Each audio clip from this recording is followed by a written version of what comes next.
Hello साथियों, जय हिंद, वंदे मातरम। स्वागत है आप सभी का एक बार फिर से आपके अपने यूट्यूब चैनल रानी लक्ष्मीबाई क्लासेस में। साथियों, मध्य प्रदेश पुलिस एग्जाम में अब खाली आपके 10 दिन आपके पास शेष रह गए हैं। तो साथियों, हम लोग शाम के टाइम साइंस का पूरा निचोड़ पढ़ रहे हैं। तो आइए साथियों, आज की है 27वीं क्लास। साइंस की मैंने 26 क्लासें करा दी हैं। अगर आप लोगों ने इन 26 क्लासों को नहीं देखा है तो लिंक आपको इसी क्लास के नीचे डिस्क्रिप्शन बॉक्स में आपको इन 26 क्लासों की लिंक मिल जाएगी। आप लोग जाके जरूर देखिएगा। आइए आज के सेशन को स्टार्ट करते हैं। साथियों, पहला प्रश्न रहा ए आपकी स्क्रीन पर। 600 प्रश्नों तक हम लोग पिछली क्लास में देख चुके हैं। 1000 प्रश्नों का निचोड़ आपके सामने लेकर आ रहा हूं।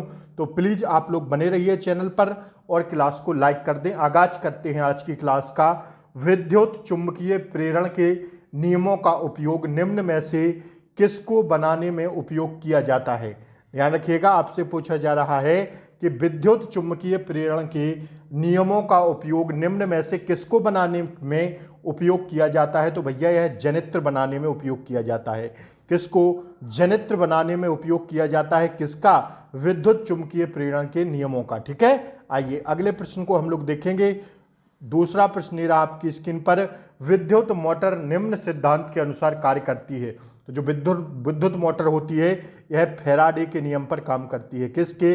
फैराडे के नियम पर काम करती है। That's your answer. आइए अगला प्रश्न देखिए। ट्रांसफार्मर क्या है?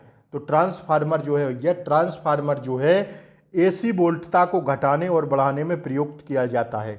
ठीक है, एसी वोल्टता को घटाने और बढ़ाने में प्रयोग किया जाता है ट्रांसफार्मर का। ठीक है, आइए अगला प्रश्न देखिएगा। लेंज का नियम निम्नलिखित में से किसके लिए आवश्यक है? तो जो लेंज का नियम है साथियों, वह है ऊर्जा का संरक्षण के नियम के लिए आवश्यक है। किसके लिए? ऊर्जा का संरक्षण के नियम के लिए। आइए अगला प्रश्न देखिएगा।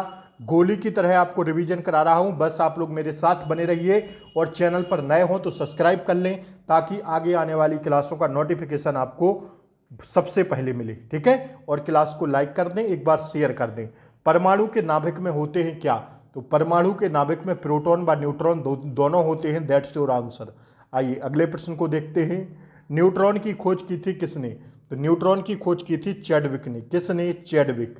ठीक है, छोटे प्रश्न है, आप लोग उसको मत समझिएगा क्योंकि छोटा ही प्रश्न आपसे गलत हो जाता है। सारे प्रश्नों को लिखते हुए चलिए। परमाणु क्रमांक कहते हैं किसे? तो परमाणु क्रमांक भैया कहते हैं किसको? चाहे फिजिक्स हो या केमिस्ट्री हो या बायोलॉजी हो, पूरा निचोड़ लेकर आ रहे हैं 1000 प्रश्नों में। तो साथियों 600 प्रश्नों तक कल तक हो गए थे। 601 से प्रश्न से आज स्टार्ट किए हैं। आइए, परमाणु क्रमांक कहते हैं किसे? तो परमाणु क्रमांक कहते हैं साथियों नाभिक में उपस्थित प्रोटॉनों की संख्या को। जो नाभिक में उपस्थित प्रोटॉन होते हैं उन्हीं की संख्या को हम लोग कहते हैं परमाणु क्रमांक। अति महत्वपूर्ण प्रश्न है, स्टार लगा के लिख लेना। आइए अगला प्रश्न देखिएगा। जिस तत्व के परमाणु में 2 प्रोटॉन, 2 न्यूट्रॉन और 2 इलेक्ट्रॉन हो उस तत्व का द्रव्यमान संख्या कितना होता है? तो भैया कितना हो जाएगा? 4 हो जाएगा। ठीक है, जिस तत्व में परमाणु में 2 प्रोटॉन, 2 न्यूट्रॉन और 2 इलेक्ट्रॉन हो तो उस तत्व का द्रव्यमान आपसे पूछा जा रहा है तो वह 4 हो जाएगा। That's your answer. बढ़ते हैं हम लोग अगले प्रश्न की ओर। आइए, पॉजिट्रॉन की खोज किसने की थी? तो पॉजिट्रॉन की जो खोज है साथियों यह की थी एंडरसन ने। किसने? एंडरसन ने की थी। अति महत्वपूर्ण प्रश्न है, लिख लेना। आइए अगला प्रश्न देखिए। हाइड्रोजन परमाणुओं के न्यूक्लियस में प्रोटॉन की संख्या ज्ञात करें। हाइड्रोजन के परमाणु के न्यूक्लियस में प्रोटॉन की संख्या आपसे पूछा जा रहा है कितनी होगी? तो भैया यह होगी 1। कितनी होगी? 1। That's your answer. आइए अगला प्रश्न देखिएगा। इलेक्ट्रॉन की खोज की थी किसने? तो इलेक्ट्रॉन की आप सब लोग जानते होंगे, थॉमसन ने की थी। ठीक है, आइए अगला प्रश्न देखिए। इलेक्ट्रॉन वहन करता है क्या? तो इलेक्ट्रॉन जो वहन करता है 1 यूनिट ऋणावेश। क्या करता है? 1 यूनिट ऋणावेश वहन करता है इलेक्ट्रॉन। ठीक है, आइए अगला प्रश्न देखिएगा। ऐसे परमाणु जिनके परमाणु क्रमांक समान परंतु परमाणु द्रव्यमान भिन्न भिन्न होते हैं वो क्या कहलाते हैं? तो जिनके परमाणु क्रमांक समान परंतु परमाणु द्रव्यमान भिन्न भिन्न होते हैं वे कहलाते हैं क्या? ध्यान रखिएगा आप लोग इस प्रश्न को। समस्थानिक। क्या कहलाती है? समस्थानिक तत्व। आइए अगला प्रश्न देखेंगे। समस्थानिक गुण पाए जाते हैं कहां पर? तो आप जान रहे हैं तत्वों में। कहां पर समस्थानिक गुण पाए जाते हैं? तत्वों में। आइए एक भारी नाभिक के दो हल्के एक भारी नाभिक के दो हल्के नाभिकों में टूटने की प्रक्रिया को कहते हैं नाभिकीय संलयन। क्या कहते हैं? नाभिकीय संलयन। रिवीजन के तौर पर देखिएगा, ज़्यादा समय नहीं लेंगे। आइए, दो हल्के नाभिक मिलकर भारी नाभिक का निर्माण करते हैं, तो इस प्रक्रिया को कहते हैं क्या? नाभिकीय विखंडन। क्या कहते हैं? नाभिकीय विखंडन। आइए अगला प्रश्न देखिए, रेडियो सक्रिय पदार्थ उत्सर्जित करता है क्या? तो भैया यह करता है अल्फा किरणें, बीटा किरणें व गामा किरणें, उपर्युक्त सभी करता है। ठीक है, रेडियो सक्रिय पदार्थ उत्सर्जित ये तीनों करता है। आइए अगला प्रश्न देखिए, कोबाल्ट 60 आमतौर पर विकिरण चिकित्सा में प्रयुक्त होता है क्योंकि यह उत्सर्जित करता है क्या? तो भैया यह उत्सर्जित करता है गामा किरणें।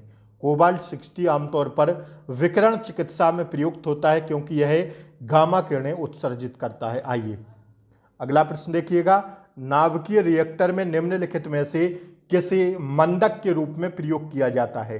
तो मंदक के रूप में प्रयोग किया जाता है ग्रेफाइट को। किसको? ग्रेफाइट को। आइए अगला प्रश्न देखिएगा, परमाणु पाइल का प्रयोग कहाँ होता है? तो इसका प्रयोग साथियों होता है नाभिकीय विखंडन के प्रचालन में। किस में? नाभिकीय विखंडन के प्रचालन में। केमिस्ट्री के अच्छे प्रश्न हैं, आप लोग लिखते चलिएगा। क्यूरी किसकी इकाई का मान है? तो क्यूरी है साथियों किसकी? रेडियो एक्टिव धर्मिता की। ठीक है, आइए, नाभिकीय रिएक्टरों में ऊर्जा उत्पन्न होती है कहां से? तो नाभिकीय रिएक्टरों में होती है नियंत्रित विखंडन द्वारा। किसके? नियंत्रित विखंडन द्वारा नाभिकीय रिएक्टरों में ऊर्जा उत्पन्न होती है। ठीक है, बढ़े अगले प्रश्न की ओर। आइए, नाभिकीय रिएक्टर में भारी जल जो D2O होता है, इसका प्रयोग किस रूप में किया जाता है? तो साथियों इसका प्रयोग किया जाता है मंदक के रूप में। किसके? मंदक के रूप में। ठीक है, आइए अगला प्रश्न देखिएगा, द्रव्यमान ऊर्जा संबंध किसका निष्कर्ष है? द्रव्यमान ऊर्जा संबंध है साथियों किसका निष्कर्ष है? तो यह है सापेक्षता का विशिष्ट सिद्धांत। किसका? सापेक्षता का विशिष्ट सिद्धांत है। That's your answer. आइए, डायोड वह प्रयुक्त है जो धारा को क्या करता है? जो धारा को एक दिशा में प्रवाहित होने देता है। ठीक है, आइए साथियों, आज मैंने आपको 25 प्रश्न कराए हैं।